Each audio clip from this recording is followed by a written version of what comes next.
Bonjour et bienvenue à ce webinaire Midi Snack. Mon nom est Andréane Rouleau. Je suis chargée de projet pour l'accès au marché au regroupement des tables de concertation bioalimentaire du Québec, le RTCBQ.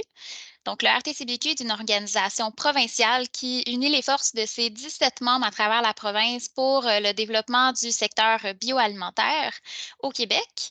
Cette série de webinaires Midi Snack est une initiative financée par le MAPAC dans le cadre de la SNAC et vise à outiller les acteurs du monde entrepreneurial bioalimentaire là, dans leur démarche d'accès au marché institutionnel. Avant de poursuivre, j'ai une petite annonce justement là, concernant la SNAC. Je veux juste vous rappeler que ce jeudi là, qui s'en vient, ce sera le forum sur l'alimentation locale et durable dans les institutions publiques du Québec. Donc, un forum qui est organisé par le MAPAC en collaboration avec l'ITHQ. Je vous mets le lien d'inscription si ce n'est pas déjà fait. Là, on a déjà, je pense qu'aux dernières nouvelles, c'était 650 personnes d'inscrites. Cette année, là, c'est une programmation vraiment intéressante pour les entreprises. Là. On a autant du matériel qui sera présenté pour les entreprises que pour les institutions. Donc, vraiment, tout le monde va y trouver son compte là, cette année. La présentation qu'on a aujourd'hui, c'est une présentation qu'on appelle Remporter des appels d'offres publics, comment vendre au gouvernement du Québec. Donc, c'est une présentation que je sais qui était très attendue. On va parler des appels d'offres, on va parler de tout ça avec notre spécialiste aujourd'hui, Annick-Marie Boivin, qui est conseillère en développement des entreprises sur le marché public, donc au ministère de l'Économie et de l'Innovation au gouvernement du Québec. Donc, je cesse mon partage d'écran. Avant qu'on aille plus loin, là, je veux juste dire que la présentation aujourd'hui est enregistrée. Vous pourrez la réécouter en rediffusion là, sur notre site internet, le rtcbq.com, ou sur notre page YouTube, le regroupement des TCBQ. Donc, voilà, Annick-Marie, je te laisse la parole. Merci beaucoup, Andréane. Alors, je vais partager mon écran. Ça me fait plaisir d'être avec vous aujourd'hui. Attendez, j'ai une petite passe-passe à faire là, pour que vous voyez bien la présentation. Voilà. Est-ce qu'il est le mode présentateur? Voilà. Bon. Alors, j'imagine que vous voyez mon écran. Moi, je travaille au ministère de l'Économie, de l'Innovation et de l'Énergie. Je travaille dans la direction des partenariats et du développement local. Les marchés publics sont vraiment sous, en fait, on a mis les marchés publics sous le développement local. Attendez, ça n'a pas l'air de fonctionner. Pourquoi ça n'avance pas? Voilà. Donc, aujourd'hui, la présentation Comment vendre des produits et services au gouvernement du Québec, c'est une introduction sur l'univers des marchés publics. Là. Je vais vous donner un genre de mini-cours rapide sur comment ça fonctionne un peu, les marchés publics au Québec. Le plan de présentation, survol des marchés publics, notre équipe au MEIE, à quoi vous attendre, avoir accès aux contrats publics, les mythes sur les contrats publics aussi, sur les marchés publics et quelques conseils de notre cru. Alors, un survol sur les marchés publics, vous savez, les marchés publics au sens de la loi, la loi sur les organismes publics, on appelle aussi la LCA. C'est un contrat qui est conclu entre un marché public, un organisme public, un donneur d'ouvrage, plus ou moins, et une entreprise privée. C'est aussi pour permettre à l'organisme de réaliser son mandat ou en fait d'acquérir des biens et des services. La valeur des marchés publics. Dans les dernières années, on sort des statistiques toujours au secrétariat du Conseil du Trésor une fois par année sur les contrats de 25 000 et plus. Là, pourquoi 25 000 c'est parce qu'anciennement, c'était les seuils, mais là, maintenant, les seuils ont changé, mais ils ont gardé quand même le 25 000 parce que c'est un chiffron. En 2020-2021, c'était 22 milliards de contrats qui ont été octroyés pour répondre aux besoins des organismes publics. Bon, 22 milliards, là, c'est 10 fois moins que la fortune d'Elon Musk, là, mais c'est quand même pas rien, 22 milliards. Maintenant, si on regarde, c'est quoi la totalité de 22 milliards? C'est 28 000 contrats à peu près qui ont été donnés. Il y a 17 milliards qui ont été donnés en appel d'offres publics. Donc là, je vais vous expliquer tout à l'heure c'est quoi la différence entre un appel d'offres public et d'autres types de contrats qui sont donnés, comme par exemple 138 millions en appel d'offres sur invitation et aussi 4 milliards ou plus ou moins en contrat gré à gré. Donc, ce sont des contrats qui sont sous les seuils. Je vais vous expliquer ça un petit peu plus tard. Maintenant, pour obtenir des contrats, c'est possible dans les régions du Québec. On l'a séparé, en fait, on a ressorti les statistiques qui sont offertes et on voit que dans chacune des régions, si vous allez dans votre région, là, disons, une entreprise de la Naudière, bien, c'est 963 contrats qui ont été donnés pour l'équivalent de 584 millions, c'est-à-dire. Et si on regarde Laval, c'est 1 milliard. Bon, la grosse région manufacturière, évidemment, c'est la Montérégie, donc 1,7 milliard. Ce qui donne à peu près 17 milliards de contrats qui ont été octroyés dans les régions. Là, il y en a qui vont dire, ah ouais, tantôt, tu nous as dit 22 milliards. Là, tu nous donnes 17 milliards par région. Bien là, il y a quelqu'un qui va se poser une question. Il est où le manque à gagner? Bien, le manque à gagner, c'est 4 milliards qu'on donne en contrat hors Québec. Donc, quand on dit qu'on donne des contrats hors Québec, c'est parce qu'on n'arrive pas à trouver des fournisseurs au Québec pour être capable de remplir la mission ou encore d'acheter ce qu'on a besoin. Nous, ce qu'on propose, c'est évidemment de vous concentrer sur des marchés qui sont hors Québec, qui sont donnés à des compagnies qui, peut-être, en fait, le donneur d'ouvrage ne sait pas que vous fabriquez la même chose d'une compagnie qui est en Ontario ou qui est aux États-Unis. Quand on regarde le 4 milliards hors Québec, il y a, bon, je vais commencer par en bas, là, le 0,06 en construction. En fait, c'est parce que pratiquement 100 des contrats en construction sont donnés au Québec. En service, c'est près de 10 qui sont donnés hors Québec. Donc, on peut dire que c'est 90 qui sont donnés au Québec. Là où c'est intéressant, en approvisionnement, quand on arrive pour acheter des biens, il y a 62 qu'on va chercher hors Québec. Donc, on peut dire qu'il y a quand même un marché intéressant à aller chercher en importation finalement. Donc, pour remplacer les importations. Bon, on vous propose d'aller chercher ces marchés-là. Quand on regarde au niveau de la santé et des services sociaux, qui est souvent une porte d'entrée en agroalimentaire, bien, c'est quand même 4 milliards de dollars qui est donné dans ce secteur-là. Il y a quand même beaucoup de sous, là, 4 milliards de dollars. En 2022, il y a eu une stratégie du gouvernement qui a été lancée, la stratégie gouvernementale des marchés publics. Cette stratégie-là, ce qu'elle veut, en fait, c'est de rendre plus accessibles les contrats publics aux entreprises d'ici. Il y a aussi tout le côté achat local là, que vous avez sûrement entendu parler. Ce qu'on veut, c'est augmenter le nombre de soumissionnaires québécois provenant des régions principalement. C'est sûr qu'on dit partout au Québec, mais Montréal, Québec, bon, c'est assez bien desservi, Laval, mais en région, il y a plein de petites perles d'entreprises qui n'ont pas de contrat et parce que les donneurs d'ouvrage ne les connaissent pas tout simplement ou qui ne soumissionnent pas sur les appels d'offres publics. Notre équipe au MEI, bon, vous voyez, on a eu une belle stratégie. Puis, il y a eu aussi un rapport Poeti là, dans les fin des années 80, ben, en fait, avant la pandémie, finalement. Ce rapport-là disait que les entreprises étaient très peu outillées pour soumissionner sur les contrats publics. On outille beaucoup les donneurs d'ouvrage parce que c'est le rôle du secrétariat du Conseil du Trésor d'être en lien avec les donneurs d'ouvrage et de les accompagner. Maintenant, au MEI, nous, ils ont formé une petite équipe. Puis, ils ont dit, cette petite équipe-là, ben, aider les entreprises à avoir des contrats. Donc, notre mission, notre mandat, si on veut, c'est de favoriser l'accès des PME aux contrats publics. Et comment est-ce qu'on fait ça? On fait de la conception d'outils, on fait de la conception de formation, on donne des conférences comme aujourd'hui et on fait de la diffusion d'informations.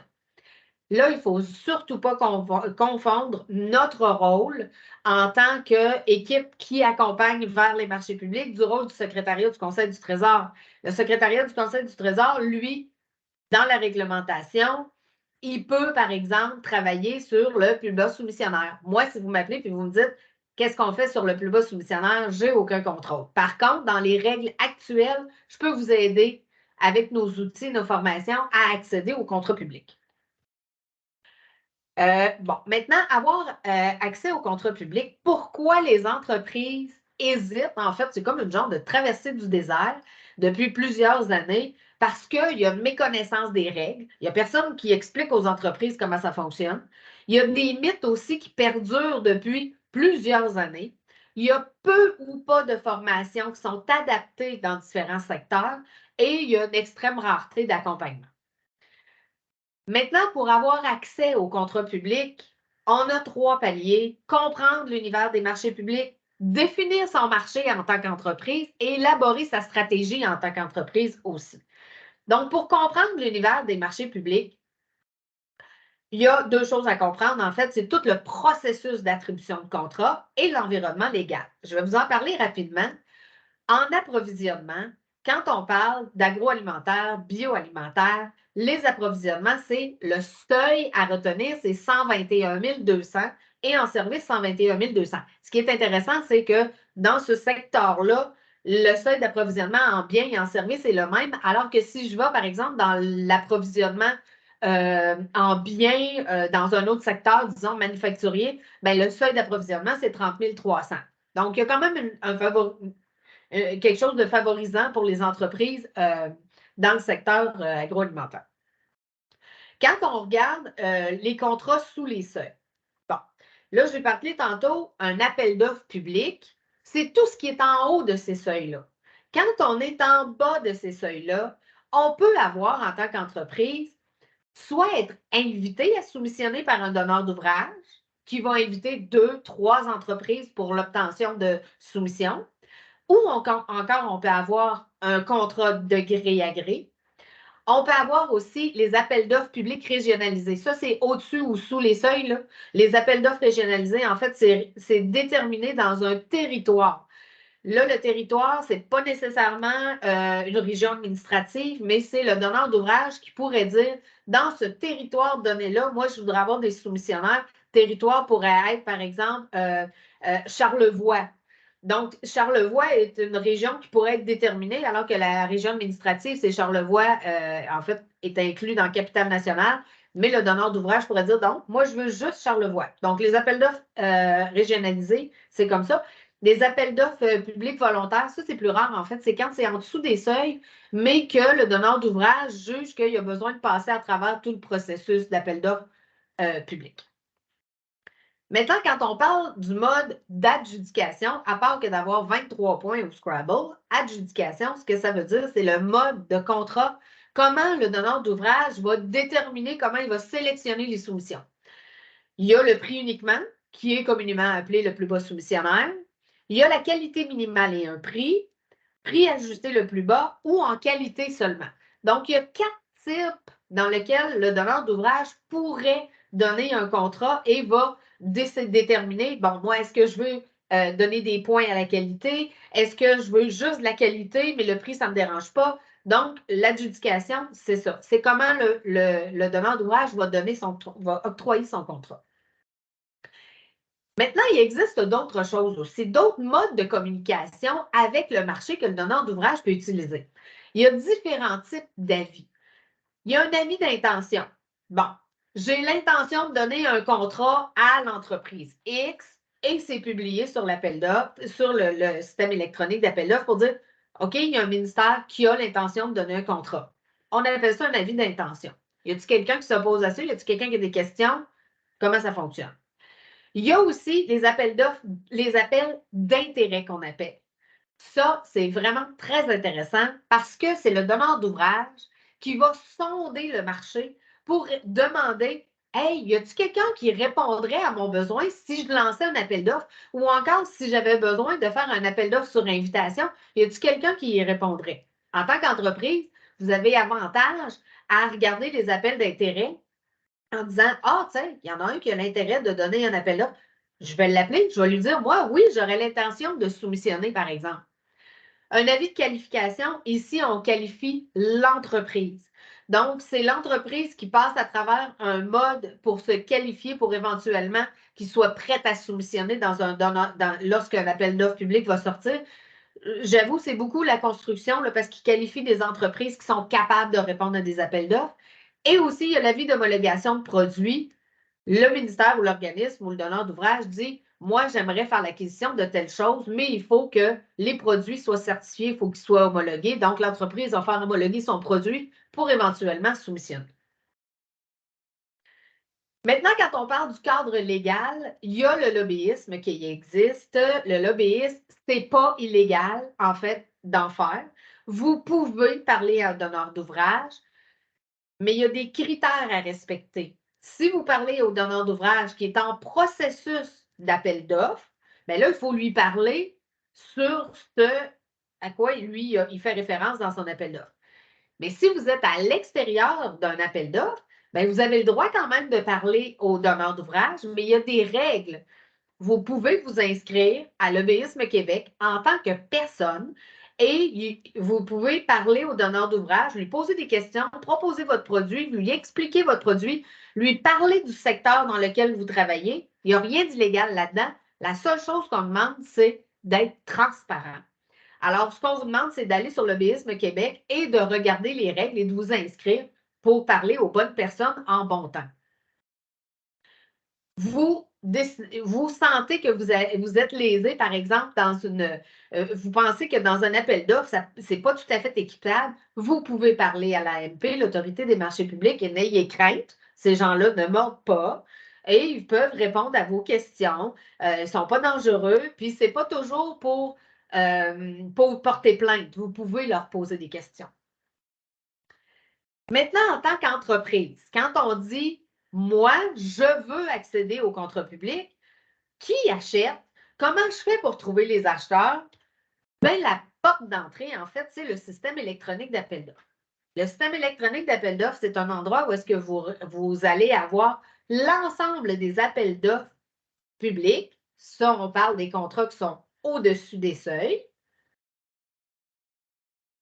Mais une chose importante à savoir, c'est que dans le système électronique d'appel d'offres, vous allez aussi avoir l'ensemble des contrats qui ont été octroyés sous les seuils. Donc là, ça, c'est important à savoir parce que si vous dites, ben moi, je ne suis jamais invité, mais j'ai comme l'impression que les autres sont invités à soumissionner puis qu'ils ont des contrats, ben vous pouvez aller rechercher dans le système électronique d'appel d'offres. Vous dites, ah, moi, finalement, c'est trop gros, les appels d'offres, c'est trop lourd, je ne sais pas trop comment je vais faire, mais vous pourriez aller voir sur le top 100 soumissionnaires. On répertorie sur ce site-là l'ensemble des soumissionnaires qui sont assez gros quand même. Alors, vous pourriez les appeler et dire, hey, toi, tu soumissionnes, t'aurais-tu besoin de mon produit? C'est quand même une bonne porte d'entrée. Qui achète les principaux donneurs de travail, en fait, donneurs d'ouvrage, le ministère de l'NTQ, hein, communément appelé, le CAG, la SQI, la Société québécoise des infrastructures, il y a le ministère de la Santé, Services sociaux, mais là, je vous amène sur le petit carré en mauve. Il y a trois grands réseaux, en fait, au gouvernement. Il y a l'administration gouvernementale, la santé, les services sociaux et l'éducation. Bon, l'éducation, vous connaissez ça un peu. Bon, il y a 239 organismes, santé et services sociaux, 57 organismes. Mais quand on parle de l'organisation de l'administration gouvernementale, c'est quand même 125 organismes qui ont des besoins aussi. Donc, il y a beaucoup de monde qui ont des besoins au gouvernement.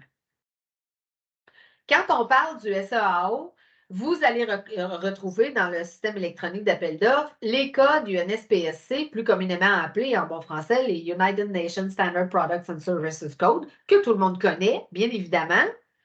C'est une blague. En fait, quand vous arrivez sur le système électronique d'appel d'offres, on comprend que c'est un système de classification qui est très différent des codes SCIAN.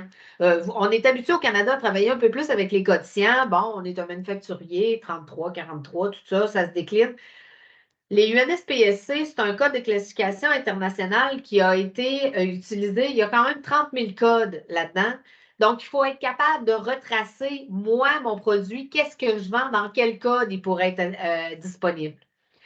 Il y a aussi sur le système électronique d'appel d'offres les délais de publication, les responsables des appels d'offres. Hein, ça vous sonne une cloche, vous voulez avoir des questions. Vous avez des questions, vous voulez parler à un donneur d'ouvrage, ça se retrouve sur le système électronique d'appel d'offres. Il y a aussi tous les types d'avis qui sont disponibles sur le SEAO. Je vais vous en reparler un petit peu plus tard du SEAO, comment vous pourriez vous y retrouver. Maintenant, bon, ça ressemble à ça un peu, là, la page frontispice du SEAO pour ceux et celles qui ne sont jamais allés. Il faut que vous créiez un compte, là, puis c'est de cette manière-là que vous allez passer à travers les informations. Maintenant, il y a aussi les sociétés d'État qui offrent des contrats, comme par exemple Hydro-Québec, l'Auto-Québec. Bon, ces sociétés d'État-là diffusent sur leur site Internet les appels d'offres publics, mais dites-vous qu'ils ont l'obligation de l'envoyer sur le SEAO aussi. Ils n'ont pas le choix, ils ne peuvent pas juste le publiciser quand c'est des appels d'offres publics. il faut qu'il aille sur le SEO. Bon, maintenant, en tant qu'entreprise, les essentiels pour vous. Regardez, mission d'entreprise, votre vision d'entreprise. Est-ce que c'est pour vous important de pénétrer un marché comme les contrats publics? Si oui, comment est-ce que je vais faire mon développement d'affaires? Est-ce que je vais être capable en tant qu'entreprise de répondre à des appels d'offres ou si je suis mieux de regarder comment je pourrais pénétrer le marché à être invité à soumissionner? Est-ce que ma PME est capable de répondre à un appel d'offres? C'est quoi la grosseur des lots que je suis capable de produire? Est-ce que j'ai besoin de certification, d'homologation, d'autorisation particulière? Combien de temps ça va prendre aussi pour obtenir ces homologations-là pour soumissionner? Est-ce que je dois modifier mon produit en lien avec les contrats publics que je vois apparaître un peu tout le temps? L'analyse de mon prix, est-ce que je vends au juste prix pour les contrats publics? Ma concurrence, qui est concurrent? Comment est-ce qu'il dépose sur les contrats? Est-ce qu'il est toujours invité? Est-ce que moi, je ne suis jamais invité? Est-ce que je suis connue? Est-ce que je ne suis pas connue? Donc, sa stratégie d'entreprise, il faut être capable de la développer en lien avec les marchés publics. Puis là, je vous le dis, avant d'ouvrir le SEAO, puis d'aller chercher des contrats publics, puis dire, ah, je pourrais soumissionner, soyez prêts. Ayez vos homologations, répondez aux 7 exigences de base. Je vais vous en parler tout à l'heure des 7 exigences de base avant d'aller fouiller sur le SEAO pour que vous voyez, ah, hey, ce contrat-là, moi, c'est parfait, ça serait excellent, je pourrais soumissionner. Je ne suis pas prêt. Soyez prêts avant. Parce que souvent, les appels d'offres, en fait, ce n'est pas très longtemps hein, que c'est diffusé. 10 jours, 2 semaines. Si vous êtes capable de soumissionner, bien, il faut que votre dossier soit prêt avant de soumissionner. Les points importants. Et ça, évitez, vous savez, quand on dépose une soumission, il y a plusieurs organismes et ministères qui m'appellent et qui me disent, tu passerais-tu le message qu'il y a des portes à l'entrée qui seraient super intéressantes que l'entreprise réussisse à franchir, juste être admissible. Pourquoi être admissible? Ah non, j'ai passé la date. J'ai oublié de signer la page 4. J'ai copié une partie du titre, mais c'était en anglais. Alors, tout n'est pas en français. Je vais être rejetée. Est-ce que j'ai inclus dans ma soumission les attestations, les normes de qualité, l'ensemble des documents que ça prend? C'est important parce que le donneur d'ouvrage, quand il reçoit les soumissions, il les reçoit et tout le monde doit passer le même filtre. C'est à la bonne heure, c'est au bon endroit, c'est en français, tout est signé, les corrections. Il y a plusieurs critères comme ça que vous devez remplir. Puis ça, c'est juste la première page. En fait, c'est que le donneur d'ouvrage, il va vous rejeter pour ça, alors que vous auriez peut-être été capable d'avoir le contrat. Et je vais vous dire honnêtement, il y a des donneurs d'ouvrage qui appellent et qui disent, moi, là, je voulais donner ce contrat-là à cette entreprise-là parce qu'il était le seul soumissionnaire, mais parce qu'il avait oublié de signer la page 4, j'ai été obligée de le rejeter et il faut que je reparte en appel d'offres. C'est un peu frustrant d'une part et d'autre. Là, hein? On s'entend que si l'entreprise a déjà bien monté son dossier, ton dossier est bien ficelé, il va peut-être avoir le contrat parce qu'il est le seul soumissionnaire. Donc, ça, c'est important. Tout de suite, la conformité de départ. Les mythes maintenant qu'on recueille, en fait, on a fait des focus group un peu partout au Québec. Puis, il y a des mythes qui perdurent, là, qui sont incroyables. Là. C'est vraiment, moi, j'adore ça, en fait, défendre ces mythes-là. C'est compliqué. Bon, j'avoue, c'est pas simple déposer sur un contrat public. Par contre, il y a des formations, il y a de l'accompagnement, il y a des consultants. Donc, ça se fait par du monde. C'est beaucoup de travail. Vous allez décider d'ouvrir un marché et d'exporter dans un pays étranger qui ne parle pas la langue, qui n'est pas la même devise. Ça vous prend vos codes de conformité à l'exportation, ça vous prend des transporteurs. Est-ce que je passe par le port? Est-ce que j'envoie ça par avion? Pensez-vous que ce n'est pas compliqué ouvrir un nouveau marché à l'exportation? Il y a des critères à respecter au Québec, mais honnêtement, vous parlez la langue, c'est la même devise. Vous pouvez parler aux donneurs d'ouvrage. Il y a quand même plein d'avantages. Il y a des mythes aussi, il faut une personne attitrée au marché public. C'est de moins en moins vrai. En fait, ce qu'on dit, c'est faites ça en équipe. Donnez un petit bout à un petit bout à l'autre dans votre équipe, puis faites ça ensemble. Puis si vous n'avez pas à l'interne, donnez à l'externe. Aller en impartition, en soumission pour être capable de dire, ben moi, je vais te donner une partie du travail, puis complète le travail avec moi. C'est difficile d'avoir des contrats. Bon, là, je vais vous donner un scoop, là. Honnêtement, vous êtes dans un contexte extrêmement favorable pour obtenir des soumissions. Il y a plusieurs ministères et organismes qui ont un soumissionnaire, donc qui offrent le contrat aux soumissionnaires. Ce sont toujours les mêmes qui ont les contrats. Les grandes entreprises, ben, c'est une perception, en fait, c'est parce que c'est toujours les mêmes qui passent à la TV. Je vous l'ai dit au début, il y a 27 000 contrats qui sont donnés, donc il n'y a pas 27 000 personnes qui passent à la télé là, pour dire « Ah, j'ai eu un gros contrat ». Il y en a plein des contrats et c'est accessible. Les exigences sont trop élevées, bien, dites-vous que tous vos clients sont exigeants aussi. Il faut juste bien répondre à ce que le client veut. C'est la même chose pour les contrats publics. Il n'y a pas moyen de parler à quelqu'un dans l'organisme? Ben non. À toutes les fois, il y a quelqu'un qui est responsable. Vous pouvez l'appeler. Les délais de paiement sont longs. Il y a des engagements qui sont décrits et qui sont dans votre contrat. Et l'engagement que vous prenez quand vous signez votre entente, le délai de paiement, il est écrit. Alors, si vous n'êtes pas confortable, ben, parlez au donneur d'ouvrage et dire, ben, est-ce qu'on peut négocier? Est-ce qu'on peut ramener ça? Est-ce qu'il y a moyen de faire les choses autrement? C'est pas rentable. Ben, en fait, là, si c'est pas rentable, c'est un peu de la faute de celui qui soumissionne. Mettez le bon prix. Je veux dire, si vous êtes le seul soumissionnaire, si vous n'avez pas mis le bon prix en disant, moi, je vais absolument avoir contrat, je vais couper mes prix, puis vous êtes le seul, ben, vous êtes pris avec le contrat. Mettez le prix dans lequel vous êtes confortable. Si il y a une saine concurrence, puis qu'il y en a un autre qui l'a cette fois-ci, dites-vous bien que ça se peut que la prochaine fois, ce soit vous. Mais mettez le prix juste. Plus ça change, plus c'est pareil. Ben non, il y a beaucoup d'efforts qui est fait par le gouvernement. Vous voyez la stratégie gouvernementale sur les marchés publics et moi, je suis là. Hein? Je ne parlais pas de marché public il y a 3 ou 4 ans. Maintenant, on en parle. Quelques conseils pour soumissionner sur les contrats publics. Là, j'ai tout mis ça en pêle-mêle. Soumissionnez moins, mais soumissionnez mieux. Hein? Pratiquez-vous à soumissionner. Suivre les adjudicateurs, ceux qui donnent les contrats tout le temps dans votre secteur ou qui donnent toujours des contrats qui vous intéressent. Allez voir sur les SEAO quel genre de contrat qu'il a donné. Ah, est-ce qu'il a donné les contrats toujours sous les seuils? Est-ce qu'il a toujours invité des gens? C'est toujours des gros contrats? Appelez-le, dire Hey, y a-tu moyen que tu fasses des lots la prochaine fois? On pourrait se partager ça à 3-4 entreprises. Saisir les occasions des marges préférentielles des appels d'offres. Et là, ça, c'est vraiment quelque chose très d'actualité. Je vous l'explique. Il y a eu une modification à la LCOP.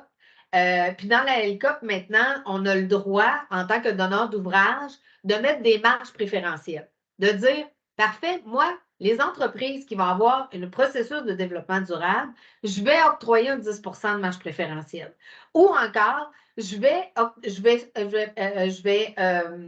en fait proposer aux entreprises qui sont des PME de répondre. C'est quoi une PME? 50 employés et moins. C'est vraiment très bien décrit dans la loi. Donc, il y a des avantages maintenant donnés dans les appels d'offres publics. Envisagez des alliances avec d'autres entreprises, faites des petits consortiums, mettez-vous ensemble ou encore aller dans les top 100 soumissionnaires, comme je vous ai dit, devenez un sous-traitant, pratiquez-vous à répondre à des contrats publics, puis après ça, bien, vous allez être en mesure de répondre vous-même à des appels d'offres. Profitez des appels d'offres régionalisés ou spécialisés dans votre secteur. Régionalisé, c'est un très, très bon conseil parce qu'en fait, ça ne peut pas être donné ailleurs que chez vous. Maintenant, obtenir les autorisations et certifications en amont des contrats. Attendez pas que le contrat, que l'appel d'offres soit lancé pour être capable de dire Ah, ça me prend telle autorisation. Soyez prêts en avance. Il y a des exigences à répondre aussi. Soyez à l'affût de ces exigences-là. Apprendre des soumissions non retenues. Vous déposez une soumission, vous ne l'avez pas, appelez le donneur d'ouvrage, dire pourquoi je ne l'ai pas eu. Il va vous le dire. Saisir les occasions de mise en valeur de vos produits. Quand je faisais cette présentation-là, le temps de la pandémie, je disais sortez. Mais là, maintenant, je peux vous le dire, sortez. Présentez vos produits aux donneurs d'ouvrage. Se faire connaître des acheteurs institutionnels. Allez voir dans le CAO, appelez-les, puis leur dire tu as invité telle entreprise, maintenant, moi aussi, je donne ce produit-là. Vous n'êtes pas obligé de faire un pitch de vente en disant mon produit, c'est le meilleur, mais il faut lui dire je suis disponible à être invité. Et mais le meilleur conseil que je peux vous donner, c'est de vous former et de vous informer. Sur notre site Internet, sur notre page des marchés publics, il y a une formation asynchrone qui dure 60 minutes. C'est 5 modules. Vous pouvez l'arrêter, le recommencer quand vous voulez. Ça s'appelle Accéder au marché public pour la première fois. Et on passe à travers les 7 exigences de base pour être capable d'être prêt à soumissionner. Comme par exemple, j'ai-tu un numéro ClickSecure? J'ai-tu mon adresse ClickSecure? Est-ce que j'ai une attestation Revenu Québec? Est-ce qu'il y en a 7 des exigences de base? En 1 heure, vous allez les connaître et savoir comment avoir accès à ces exigences-là. On a aussi développé un parcours expérientiel. C'est un jeu ludique. Vous allez vous promener à travers un univers maritime d'explorateurs ou d'aventuriers, si vous voulez. Puis vous allez vous pratiquer à soumissionner. Donc, vous pouvez vous amuser. C'est 2 modules de 45 minutes. Maintenant, il y a aussi sur notre site Internet un paquet d'outils. Il y a un guide. Vous avez vu, là, je vous ai présenté la formation en ligne, mais il existe aussi sous format de guide pour la lecture de chevet, passer 10 heures le soir. Mais on a aussi le guide accompagné sur les marchés municipaux parce qu'il y a quand même des critères un peu différents, là. Donc, vous pouvez passer à travers ce guide-là. On a aussi un lexique, des acronymes. Des fois, nous, au gouvernement, on parle en paquet de lettres, là. On vous a donné les acronymes. Il y a une question-réponse et il y a une trousse d'outils aussi qui peut vous aider comment déposer vos soumissions sur les contrats publics, mais avec des petits outils faciles, interactifs. On a une formation qui est en tournée un peu partout au Québec qui s'appelle Augmenter vos ventes à l'aide du SEAO, une source inexploitée d'informations. Pendant une demi-journée, on vous explique et on vous fait pratiquer comment trouver les contrats qui pourraient être intéressants pour vous dans le système électronique d'appel d'offres. Donc, c'est vrai, c'est un atelier, ce n'est pas une formation. Vous pratiquez par rapport à votre entreprise et à la fin de cette formation, de cet atelier-là, vous allez partir avec votre veille. Donc, vos appels d'offres, ils vont rentrer directement dans votre boîte courriel. Et vous allez comprendre les codes UNSPSC, moi, mon entreprise, dans quel secteur UNSPSC, dans quelle grande famille ou segment je peux me retrouver. Et aussi, qui sont mes concurrents, comment je peux être invité. Vous allez aller voir les contrats de vos concurrents qui ont eu. Donc, c'est toutes ces informations-là. C'est vraiment une source inexploitée. Puis pendant une demi-journée, on vous explique comment ça fonctionne. On a une autre formation qui va être lancée en début 2024 qui s'appelle Maîtriser les bases du dépôt d'une soumission, obtenir un contrat. Tu sais, au gouvernement, on ne pouvait pas faire un petit titre, là, il fallait faire ça gros. En fait, c'est une journée complète. C'est moi qui donne la formation. Et cette formation-là, je vais vous expliquer comment soumissionner, comment ça fonctionne, c'est quoi un devis, c'est quoi une régie, c'est quoi un cahier de charge, pourquoi ça s'appelle différemment dans un autre secteur d'activité, comment est-ce que moi je peux développer mon marché. Je vais vous expliquer les bases du dépôt d'une soumission. D'après moi, février, elle devrait être lancée. Il y a aussi des accompagnateurs dans votre secteur. Vous pouvez téléphoner chez Investissement Québec. Il y a des gens qui sont spécialisés sur les marchés publics. Il y a des consultants aussi, quelques-uns au Québec qui se spécialisent dans les marchés publics. Et il y a des accompagnateurs. Téléphonez à votre CLD, là, anciennement, les MRC ou les organismes de développement économique de votre secteur. Puis dites-leur, hey, moi, j'aimerais ça être accompagné. Y a-t-il quelqu'un dans ton coin qui pourrait m'aider à soumissionner? Là, tout à l'heure, je vous l'ai dit que nous, on est une équipe qui développons des outils d'information, mais on ne peut pas accompagner les entreprises un à un parce qu'on est une grosse équipe de 2. Donc, vous comprenez que si toutes les entreprises nous appelaient, je pense qu'on serait un tantinet débordé, mais c'est pour ça qu'on forme des gens dans les organismes délégataires et aussi chez Investissement Québec pour vous accompagner. Les marchés publics, c'est avantageux. Il y a une crédibilité qui s'installe pour l'entreprise parce que dans le portfolio de l'entreprise, si vous dites, hey, moi, je vends au gouvernement, je vais vous dire qu'à l'exportation, si vous décidez d'exporter, ça va faire comme OK, il y a quand même une notoriété. Il y a une régularité aussi dans les besoins des organismes. Ça revient tout le temps. Il y a une récurrence, il y a une constance. On a toujours besoin. C'est une expérience qui est reproductible. Vous allez soumissionner une fois, vous allez apprendre comment ça marche, la deuxième fois aussi, puis à un moment donné, ça va devenir la même chose que de vendre à n'importe quel client. Il y a une équité dans le processus d'octroi. Dites-vous que si c'est vous qui avez le contrat ou si c'est votre concurrent, vous êtes jugé sur la même base. Il y a une proximité de marché, comme je disais tout à l'heure. Je veux dire, exporter en Afrique du Sud, c'est une affaire, hein? Il faut prendre le bateau quand même. Ici, c'est un petit peu moins loin. Puis on parle la langue, c'est avantageux. Rentabilité des investissements. Vous investissez, vous avez un contrat, vous l'avez signé ce contrat-là, tout le monde a l'honneur. Vous avez l'assurance d'être payé. Tantôt, je disais, ouais, peut-être les délais de paiement sont longs, mais c'est sûr que vous allez être payé, par exemple. Vous pouvez capitaliser sur votre expérience. Vous pouvez faire des prévisions budgétaires parce que si vous avez un contrat qui dure 3 ans, ben, c'est plus facile pour votre entreprise. Vous avez quand même une récurrence de fonds qui rentrent. Il y a une grande diversité des marchés. Quand je vous ai dit qu'il y a 30 000 cas du NSPSC, il n'y a peut-être pas 30 000 possibilités, mais il y en a beaucoup. Et je vous laisse sur une petite pensée du Dalai Lama. Si vous avez l'impression que vous êtes trop petit pour changer quelque chose, essayez de dormir avec un moustique. Vous verrez lequel des deux va vous empêcher de dormir. Donc, on n'est jamais trop petit pour avoir un contrat au gouvernement. Merci beaucoup. Sur ma présentation, vous avez québec.ca accéder au marché public. C'est notre page web. Alors, tous les outils que je vous ai parlé, tous les liens pour accéder aux formations sont là. Et il y a une adresse qui est marchépublic.entreprise. Vous pouvez me poser des questions. Je n'ai pas dit qu'on n'accompagnait pas les entreprises, mais vous pouvez quand même, si vous avez des précisions ou si vous cherchez une ressource, je peux vous diriger. Et ben là, on a mis cette adresse-là, mais finalement, c'est moi qui y réponds. Fait que je vais vous répondre avec plaisir. Avez-vous des questions? Voulez-vous que je départage? Ça va peut-être être plus facile. Voilà, j'ai départagé.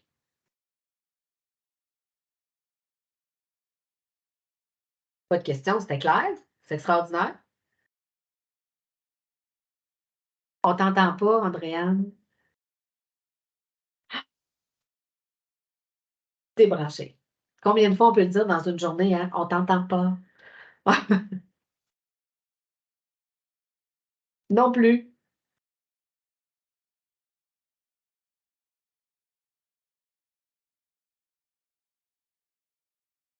Ça ne fonctionne pas. Oui, là, ça fonctionne, on dirait. Ah, mais non.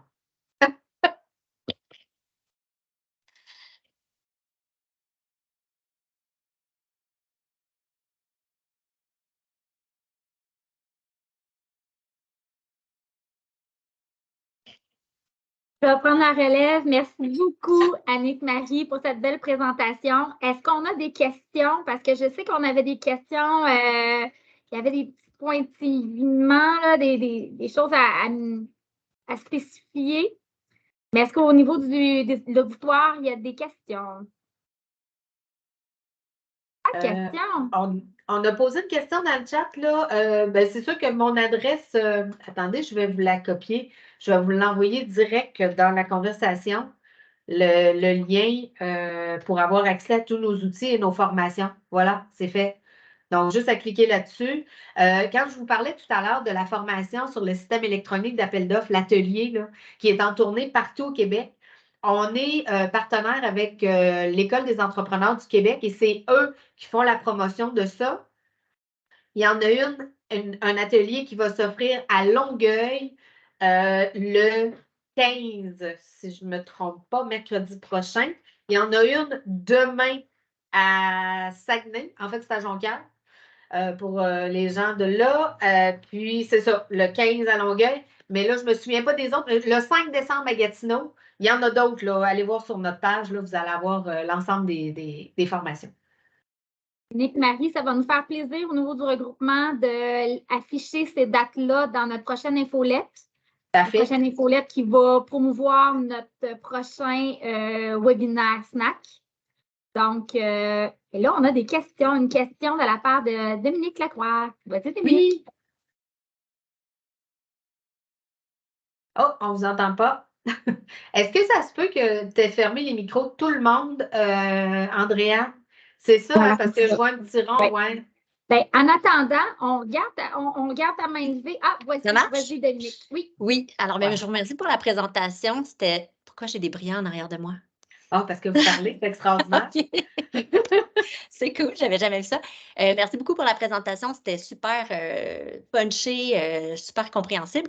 C'est sûr que moi, je viens avec une oreille curieuse et attentive, mais je ne suis pas une entreprise, mais je me demandais s'il y avait le même genre de formation pour ceux qui, justement, développent les appels d'offres, les donneurs de services. Est-ce que vous avez des acolytes qui font la même chose que vous? Parce que c'était vraiment excellent comme présentation.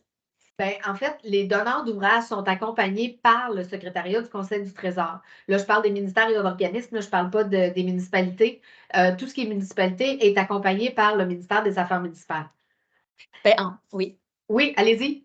En fait, nous, c'est qu'on accompagne à travers une communauté de pratique des institutions publiques et autres, donc à travers Communacet. Puis c'est plus au niveau de toutes les petites subtilités, justement, qui sont possibles, tant au niveau du local que du durable, avec la nouvelle loi 12. Là.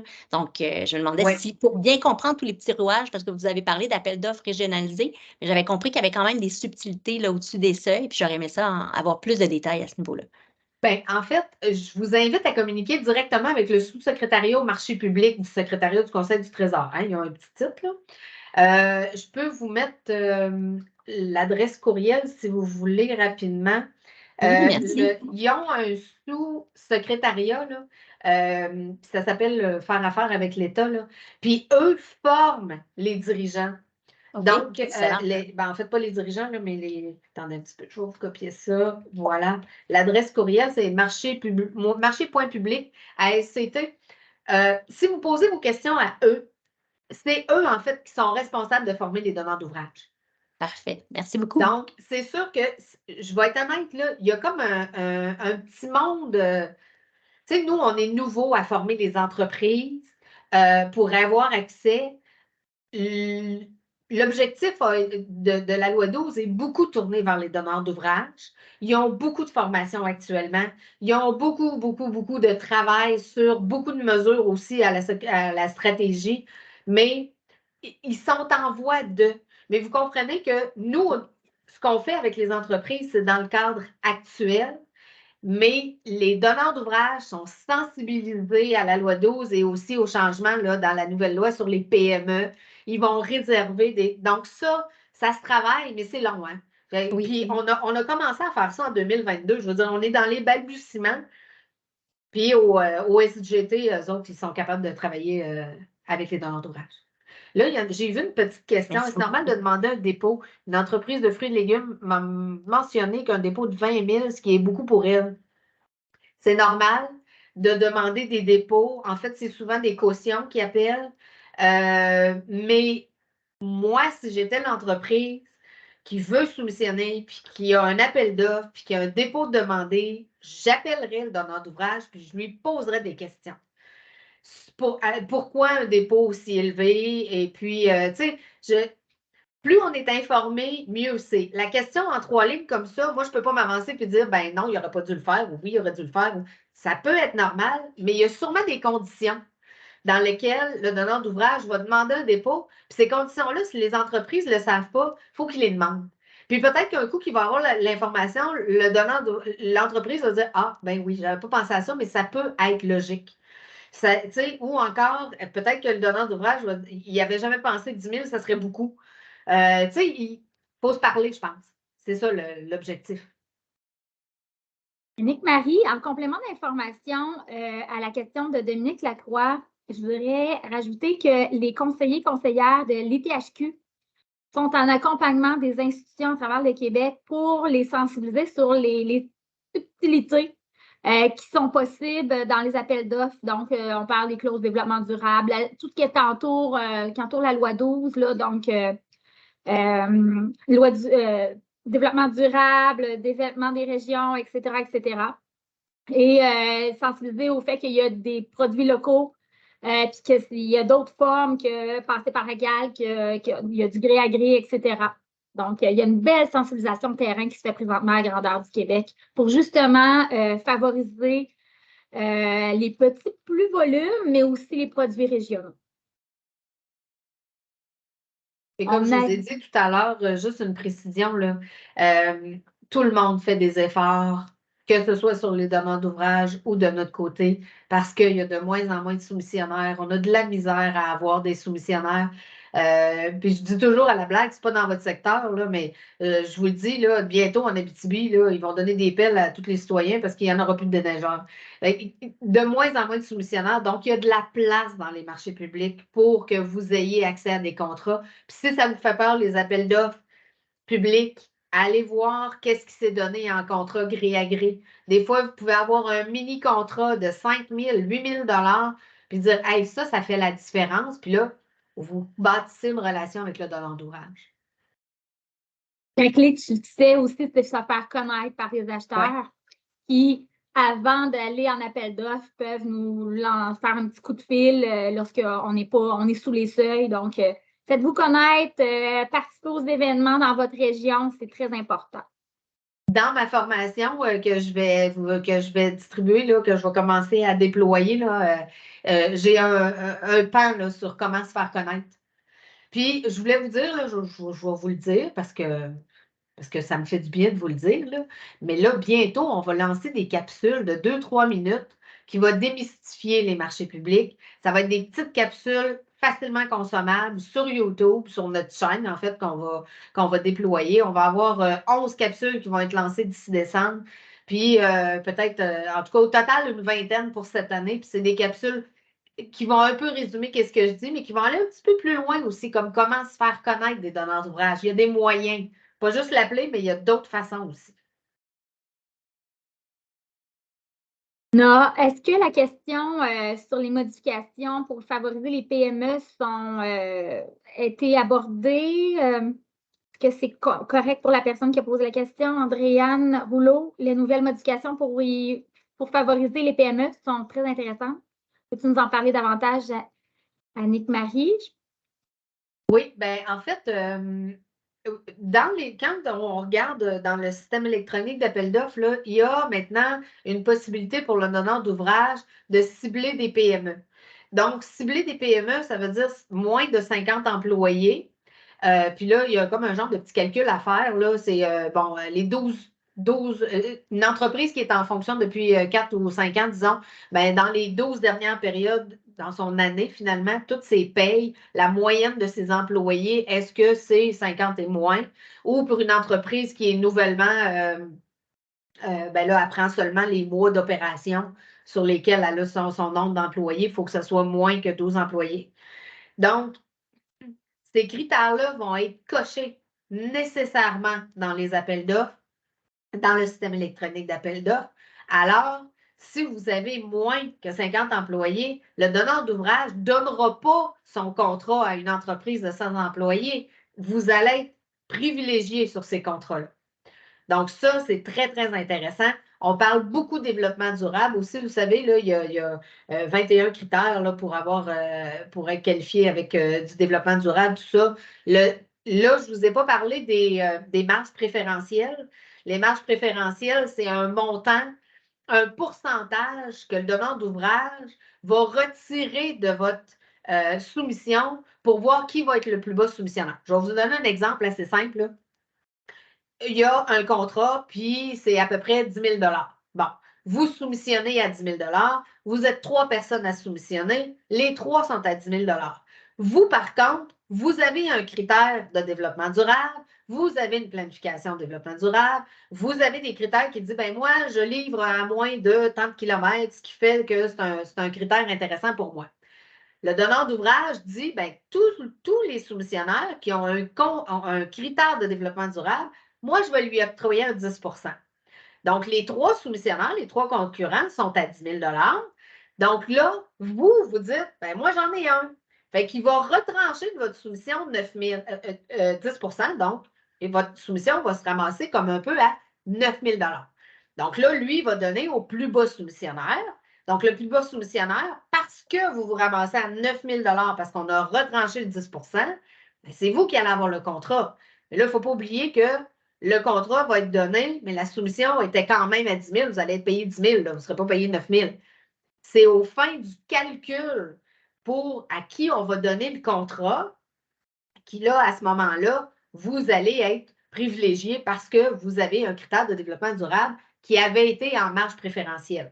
Il y a d'autres marges préférentielles qui vont être éventuellement octroyées à des entreprises. Le SCT travaille très fort là-dessus. Comment on peut favoriser, mais ces marges-là se calculent pour l'octroi du prix finalement, puis vous allez avoir la soumission parce que vous devenez le plus bas soumissionnaire. Je ne sais pas si je me suis bien expliquée.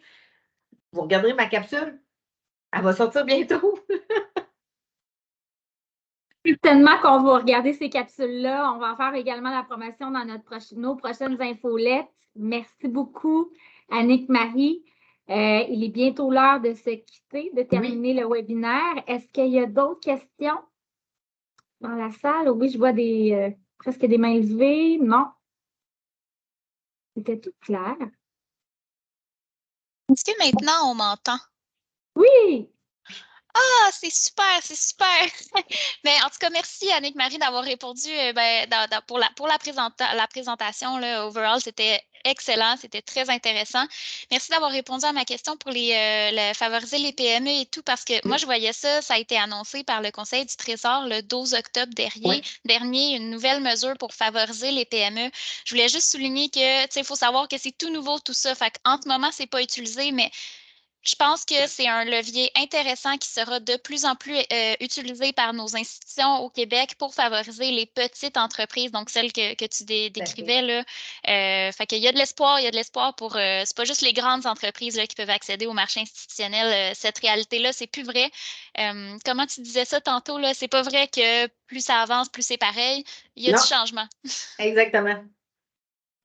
Voilà, fait que là, je vous avais tout préparé mon petit texte de fermeture en le chat, fait que je vais quand même l'envoyer. Je vous partage mon écran parce que c'est rendu un automatisme pour moi de le faire pour clore mes webinaires. Donc, merci une fois de plus à Annick-Marie d'avoir présenté. Merci Marie-Christine d'avoir pris la relève pendant que j'avais des petits problèmes de micro. Merci aux participants là, du webinaire. Ça a été super agréable de vous avoir aujourd'hui. Malgré le congrès Terroir et Saveurs, vous êtes présents. Merci beaucoup. Donc, je vais vous envoyer là, un questionnaire d'évaluation du webinaire dans la prochaine semaine. S'il vous plaît, répondez-y. Nous, ça nous aide vraiment beaucoup à nous améliorer après ça, puis à vraiment répondre à vos besoins dans nos prochains webinaires. L'enregistrement du webinaire sera disponible sur notre site internet, le rtcbq.com, et sur notre page YouTube, donc le youtube.com /regroupement des TCBQ. Et finalement, ne manquez pas notre prochain webinaire où on aura Alexandre Denis de chez GFS, donc Gordon Food Service, qui va venir nous parler, démystifier en fait comment ça fonctionne à l'interne là, pour les grands distributeurs, comment est-ce qu'eux répondent aux appels d'offres et comment est-ce qu'ils sélectionnent leurs fournisseurs, comment est-ce qu'on fait pour nous, en tant qu'entreprise, faire affaire avec eux. Donc, je pense que ça va être très, très intéressant aussi. Donc, ne manquez pas ça. Merci beaucoup et à la prochaine. Merci. Au revoir.